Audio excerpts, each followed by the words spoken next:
ओम साईं राम। तमामु सुहिणी सुबुह। सिंधीअ जो दिमाग़ु कंप्यूटर खां बि तेज़। हिकिड़े गांव में हिकिड़ो सिंधी काको रहंदो, हुनजो पुटु हुन सां गॾु रहंदो।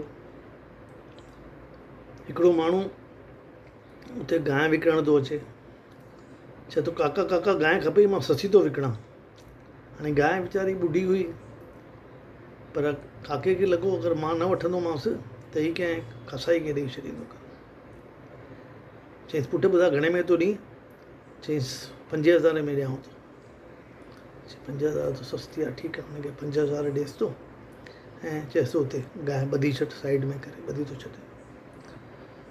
पुटु अचे थो, कलाकु ॾेढ खां पोइ हुन गांइ खे ॾोहण जी कोशिशि थो करे, त मां खीर नथो निकिरे। चए थो काका पोइ भाई असांखे बेवकूफ़ ठाहे विए, हिन में त खीर आहे ई कोन, ऐं 5000 बि विया ऐं गांइ बि असांजे गले पइजी वई। चईं पुटु चिंता न कर, गांइ माता आहे, पाण पाण मूंखे रस्तो ॾींदी, चिंता न कर। ॿिए ॾींहुं सुबुह उथे थो, पंहिंजे पुट खे पुछे थो मूंखे आइडिया आई अथई?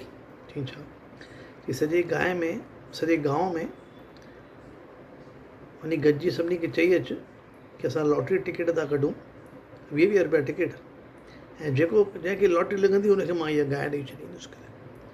चईंसि पर काका जे काई ॾिस पर न कर, मूंखे जेको कमु आहे उहो करणु ॾे, मुंहिंजी ॻाल्हि ॿुध ध्यान सां। चईं ठीकु आहे काका। 500 खनि माण्हू टिकट वठनि था, 20 रुपया टिकट, हिनखे 10,000 रुपया अची था वञनि। हिन जो पुटु ख़ुशि थो थी वञे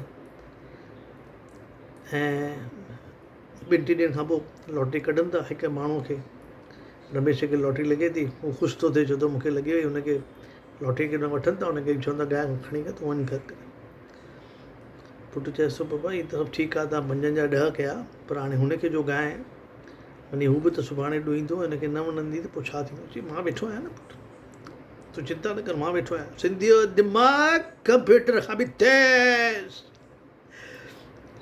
ॿिए ॾींहुं वापसि रमेश खणी थो अचे, चए थो काका छा कयो? चयो छा थियो पुटु? चए थो हीअ त गांइ त खीर ॾे ई कोन थी। अच्छा नथी ॾे? पक अथई? चई पक, मां हिनखे ॾोए ॾिठी। अरे यार इहा अहिड़ी ॻाल्हि न काई, चिंता न कर पुटु, तूं गांइ हुते ॿधी छॾी, पंहिंजा 20 रुपया खणी वञ। त गांइ बि पाण अची वई सेफ, पैसा बि अची विया। त सिंधीअ जो दिमाग़ु। ओम साईं राम।